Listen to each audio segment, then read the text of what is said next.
Hey everybody, welcome back to WireDogSec. I'm back with another video for you guys. Hopefully you're all having an awesome day today and ready to learn something. Today's video, we're going to be covering this room called Active Directory Hardening to learn basic concepts regarding Active Directory attacks and mitigation measures. Let's go ahead and hop into it.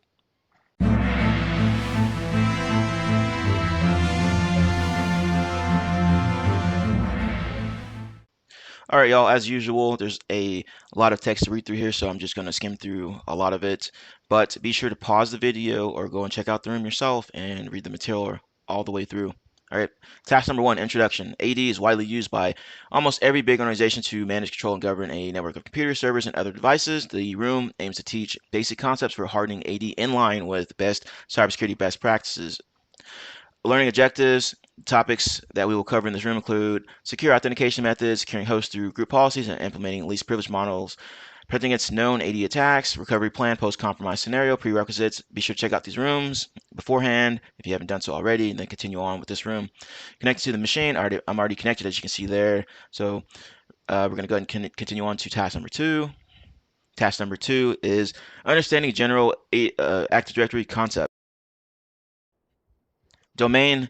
The domain acts as the core units regarding the logical structure of the Active Directory. It initially stores all the critical information about the objects that belong to the domain only. Domain controller is an Active Directory server that serves as the brain for a Windows Server domain. It supervises the entire network within the domain. It acts as a gatekeeper for users, authentication, IT resources. It's got a little flow chart here that explains that user tries to access the domain. First, sends a request to the DC, domain validates, or domain controller validates the request, grant access if valid user, deny access otherwise. And as a defender, domain controller is very important, right? So if that gets compromised, the attacker has pretty much owned your network. And as a penetration tester, you want to get to the domain controller, right? So you can pwn their entire network. So you want to protect this. This is like a golden goose egg, pretty much. Let's continue on to trees and forests. It's got a little picture here. Trees, a tree is a set of domains. A forest is a set of trees. And let's go on here. Trees are responsible for sharing resources between the domains. Communication between the domains inside a tree is possible either one-way or two-way trust. When a domain is added to the tree, it becomes the offspring domain of that particular domain to which is added now a parent domain. Forests. When the sharing of the standard global catalog directory schema, logical structure, and directory configuration between the collections of trees is made successfully, it is called a forest. Communication between two forests becomes possible once a forest level trust is created, right? And then it goes on to explain trust in Active Directory, right? It's basically a bridge of communication so they can talk to each other, right? When we say one domain trusts another in AD network, it means its resources can be shared with another domain, right? And then it says down here, the AD trusts are of two categories which are classified based on their characteristics or the current direction. And it's got another picture here.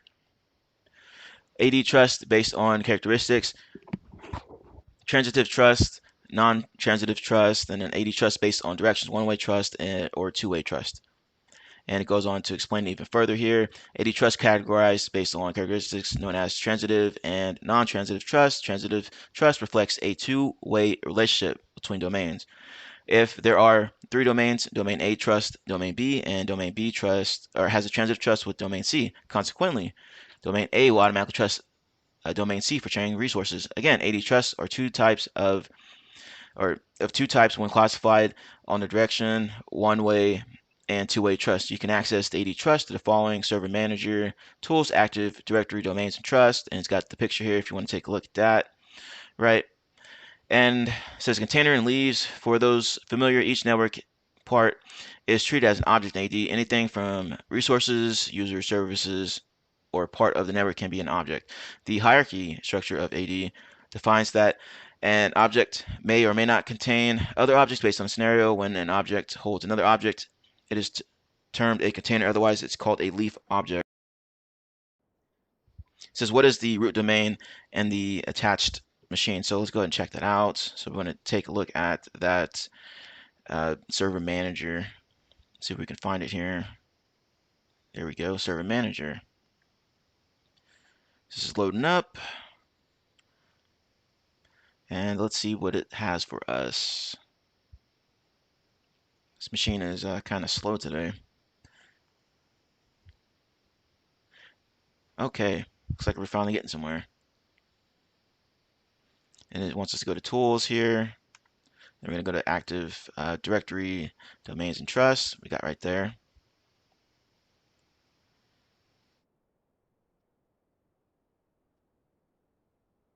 Okay, as soon as this loads up.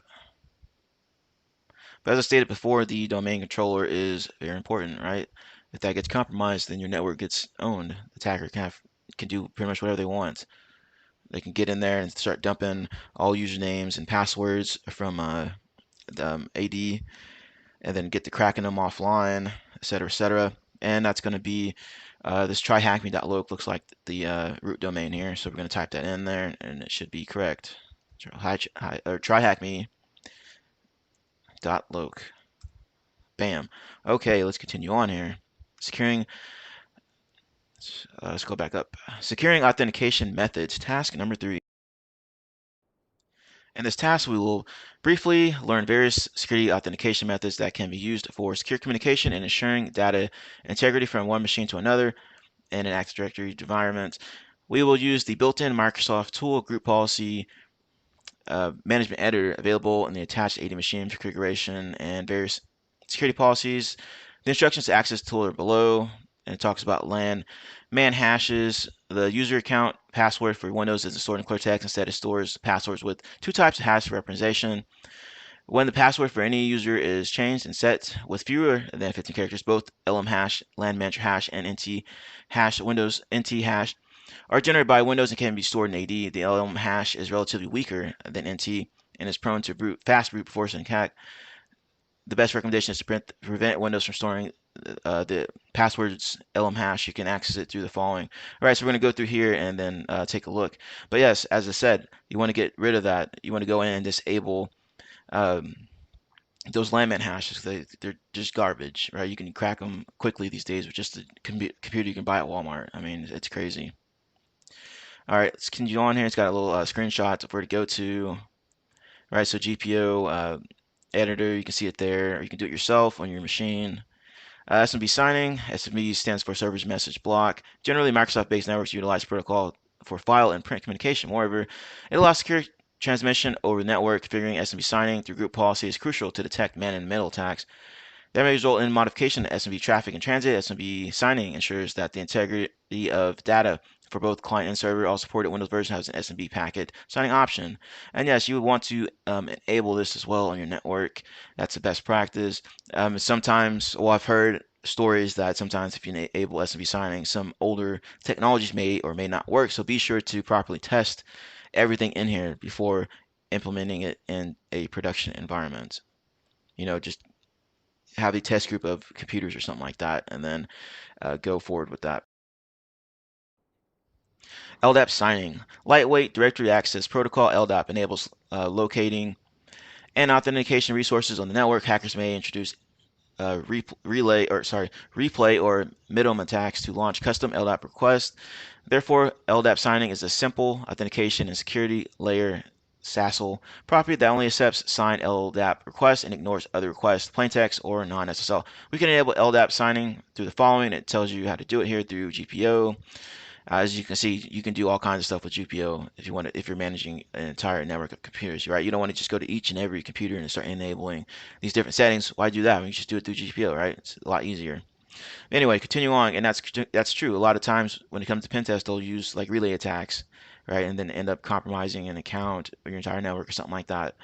Continue on here. It's going to talk about password rotation.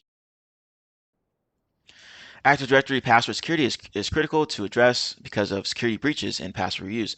It becomes challenging for any organization to reset accounts or update them everywhere, so they prefer not to do it. The scenario could have a few alternative approaches, and each method has pros and cons. First technique, create a script to update password automatically and schedule a task, help a PowerShell. Second technique, add MFA, solution AD, and choose not to change the password often. Third technique, Microsoft provides a solution for services account password rotation through group managed services accounts, which generates passwords after every 30 days. You can learn more about it here, so be sure to check these out if you haven't done so already, right? You might come across this in your career. And password policies. Attackers use various corporate password Compromise techniques, including brute force, dictionary, password sparing, credential attacks, etc. All organizations must have a strict password policy to defend against all such attacks. Password policies mean different rules for creating passwords and yada yada yada. You can read the rest there. And GPO tells you how to do it, shows you a little screenshot of what it looks like, and that's absolutely true. You want to use best practices when it comes to passwords, like it says from NIST. The latest NIST documentation says the longer the password is, the stronger it will be, right? So they don't have to really be nearly as complex as past guidance was, right? As long as the password is long, I recommend at least 15 or 16 characters minimum, right? Because that's going to take a long time to compromise if they're using best practices when creating passwords. And of course, you want to use MFA as anywhere as possible, right? That's another security measure in place that will slow down attackers or even prevent them from getting access to your network. Understanding password policy settings, enforce password history, prevent at least 10 to 15-year-old or old passwords from being set as new ones. Minimum password length, it says 10 to 14 characters long. Like I said, I recommend at least 15 to 16 characters minimum. Complexity requirements must not contain the name of the user account. Ensure the password has uppercase letters, lowercase letters, digits, or special characters. Like I said, the most important thing here is length, right? You want the passphrase to be long as possible that the user can remember, and then maybe throw in a couple of digits or special characters. It says change the group policy setting in the VM so that it does not store the landman hash on the next password change. What is the default minimum password length, number of characters in the attached VM? So be sure to pause the video and go ahead and answer these questions, and then come back to the video once you're done. Continuing on with task number 3 here, and these are the correct answers to the question below, right? It's going to be 7 for what is the default minimum password length, number of characters in the attached VM, right? We're going to open up the group policy management, right? And you're going to go down to group policy objects, default domain policy. You're going to go through and scroll down until you get to this section here under security settings, account policy / password policy. And you can see that here, minimum password length, 7 characters. Now let's continue on to task number 4, implementing least privilege model. Implementing the least privilege model requires limiting the user or application access to minimize security risk and attack surfaces. When the application or the users are allowed to operate with administrative privileges, they are granted complete access to modify, alter, create other resources on the system, and perform any action with administrative rights. Contrary to this, least privilege model grants limited and authorized access per current conditions. Advantages: implementing least privilege model, prevent malware spread, minimize cyber attack chances, improve productivity, demonstrate compliance, aid with data classification. This is another important concept here, so make sure you understand the least privilege model. I'm sure you'll come across it in your career. Creating the right type of accounts. Implementing the least privilege model requires setting up different accounts types for diverse purposes. It includes the following account types: user accounts, privilege accounts, shared accounts. So be sure to read through these and understand the differences between them. Role-based access control hosts or own hosts. As a sysadmin, it is of utmost importance to grant rights resources while keeping the principle of least privilege in mind, which states that, per Wikipedia, principle of minimum privilege or the principle of least authority requires that in a particular abstraction layer of a computing environment, every module, such as a process, a user, or a program, depending on the subject, must be able to access only the information and resources that are necessary for its legitimate purpose. Role-based access controls allows you to indicate access privilege at different levels, includes DNS zone, server, resource record levels, yada yada yada. Tiered access model. The Active Directory tiered access model (TAM) comprises plenty of technical controls that reduce the the privilege escalation risk. It consists of logical structure that separates Active Directory's assets by creating boundaries for security purposes. The primary goal is protection of AD's top value identities. You got tier 0, tier 1, tier 2, etc., etc. It goes on to explain those different ones. Tier 0, top level, all admin accounts, etc., etc. Tier 1, domain member, application service. Tier 2, end user devices, HR, sales staff, non-IT personnel. It's got a picture here for easy review. Implementation of tiered access module or model. The critical implementation of this model is based on the principle of prevention of privileged credentials from crossing boundaries either accidentally or intentionally. Implementing technical controls via group policy objects is crucial to avoid such scenarios. These GPOs put together the security rights that can deny access or grant permission. You can read more about it. The tiered access, or yeah, tiered and enterprise access module, EAM here. So be sure to check that out if you're unfamiliar with it. Get some of that good knowledge in your head.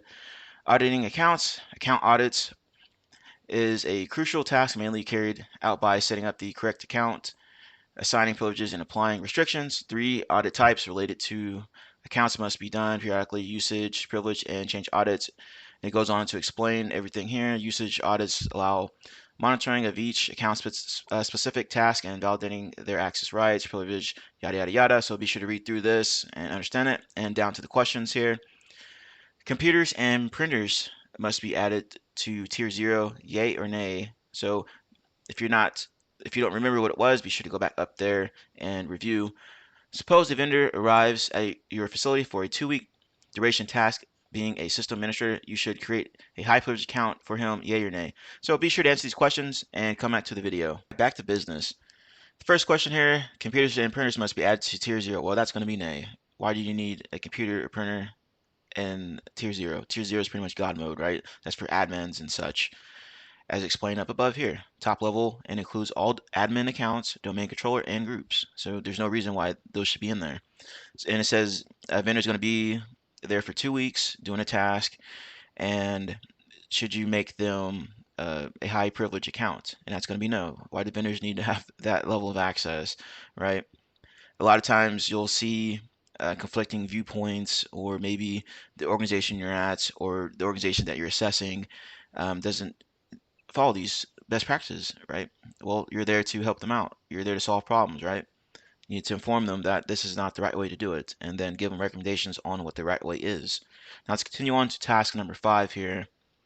And this one is going to be about Microsoft Security Compliance Tool. Microsoft Security Compliance Tool, MSCT, is an official toolkit provided by Microsoft to implement and manage local and domain level policies. You don't have to worry about complex policy syntaxes and scripts, as Microsoft will provide pre-developed security baselines per the end user environment. Sounds pretty nifty, right?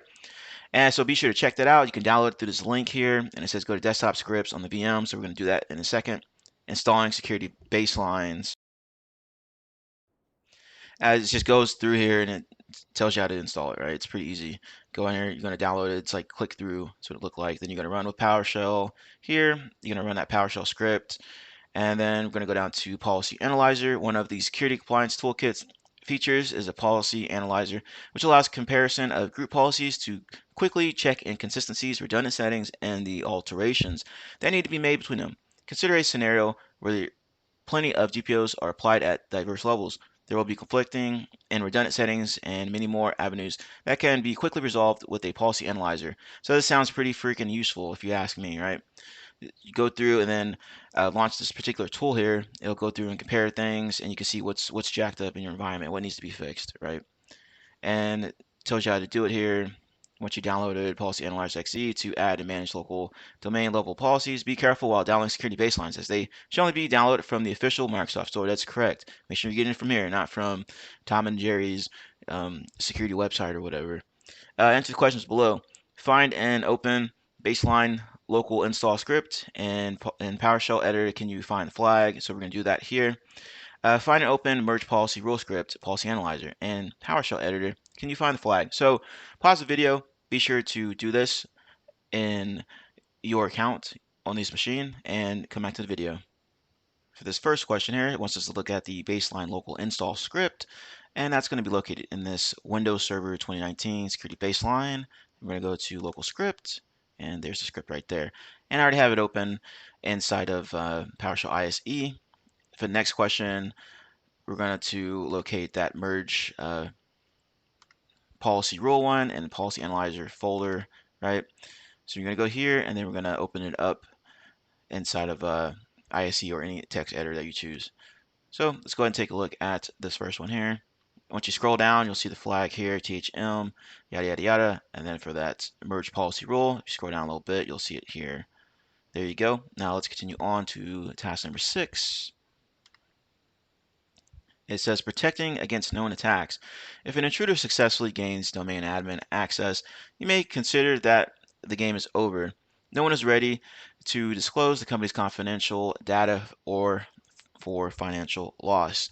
Before we discuss some known attacks, it is crucial to think like an attacker and develop a mindset wearing their shoes. Here are some already developed interesting rooms on THM to get you going through the possibilities and swath of attack vectors for an adversary. So be sure to check these out. You got zero logon, breaching AD, exploiting AD, and post exploitation. These are awesome rooms, so highly recommend checking these out if you haven't done so already. Let's review a few methods for Active Directory protection against known attacks.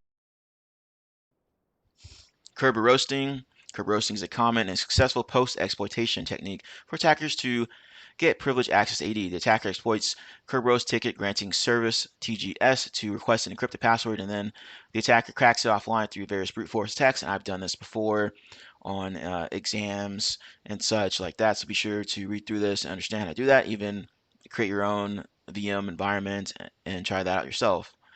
Let's see, weak and easy to guess passwords. The easiest target for intruders to breach security is the weak and easy to guess old passwords. The best recommendation is to use strong passwords and avoid already known ones. A strong password consists of a combination of uppercase and lowercase letters, yada, yada, yada. You can learn more password strength by clicking here, so be sure to check this link out. And it says we already have a report on this machine here, desktop password report.png. So we're going to take a look at that in a second. Brute forcing remote desktop protocol. That's RDP. The intruders or attackers use scanning tools to brute force the weak credentials. Once the brute force is successful, they quickly access the compromised systems and try to do privilege escalation along with a persistent foothold into the target's environment. The best recommendation is to never expose RDP without additional security controls to the public internet, and that's absolutely true. But you see this all the time in the news. Just go ahead and Google RDP brute forcing attacks. You'll see a bunch of articles about this, right? Or some organizations out there don't follow best practices, and then they end up getting breached, and they have that surprise Pikachu face, like, "Oh, what happened? How did this happen?" Well, there you go. A publicly accessible share. During AD configuration, some share folders are publicly accessible or left unauthenticated, providing an initial foothold for attackers for lateral movement. You can use the get SMB open file commandlet and PowerShell to look for any undesired share on the network and configure access accordingly. So that's very helpful. I didn't even know about this commandlet. So be sure to check this commandlet out in your environment and see if you have anything um, interesting that you find. Let's see here. Questions. Does curb roasting utilize an offline attack scheme for cracking encrypted passwords? Yay or nay? As per the generated report, how many users have the same password as Aaron.boot? So be sure to go through and answer these questions and then come back to the video. Back to the questions. Does curb roasting utilize an offline attack scheme for cracking encrypted passwords? And yes, it does. Because once you have that ticket, you can go out there and you can crack it offline with like Hashcat or something like that, right? And it explains it up above here. If you read through here, you can see that. It says the attacker exploits Kerberos ticket writing service TGS to request an encrypted password, and then the attacker cracks it offline through various brute force techniques. And they're difficult to detect, yada yada yada. Next question here is, as per the generated report, how many users have the same password as Aaron Booth? Well, let's go ahead and take a look at that. All right, Aaron Booth's right here. It says number of accounts with same password, and that's going to be 186. That's quite a bit of accounts with the same password. All right, so let's continue on to task number 7. And it says Windows Active Directory hardening cheat sheet. Are you sure your AD is secure from all types of attacks? I believe we're done here, so I'm just going to close this out of split view. All right. Hardening of an AD is a continuous process and demands collective efforts by system administrators and end users. There have been various system hardening standards, and we discussed a few of them in this room. Below is a quick summary of the hardening techniques that will enable system administrators to harden AD quickly, and has a fancy little graphic here, hardening Active Directory cheat sheet. It goes through and explains everything here. So be sure to review this. This is simple, isn't it? The room was a basic introduction. We are planning to develop a few detailed AD hardening rooms to discuss in depth how to protect an AD through group policies and implement the least privilege model. Stay tuned. Awesome. So I'm looking forward to seeing more and more of this hardening of Active Directory because, as explained before, most organizations are using some form of AD, whether that be on-prem, in the cloud, or a hybrid, a combination of the two. So you may come across this in your career. More than likely, you'll come across this in your career. So you need to understand these different types of attacks against Active Directory and how to defend against those attacks, how to properly secure Active Directory. You want to cause a big headache for the bad guys. You don't want to make it easy for them to get in there, compromise your domain controller, get access to domain admins, enterprise admins, any other type of privileged accounts, and just own your entire network, right? You want to do as much as possible as you can to secure your organization from attackers. All right, guys, if you enjoyed this video, you know what to do. Hit the subscribe button. If you're new here, hit the like button. Comment below your thoughts and opinions on information shared, and have an awesome day. See you later.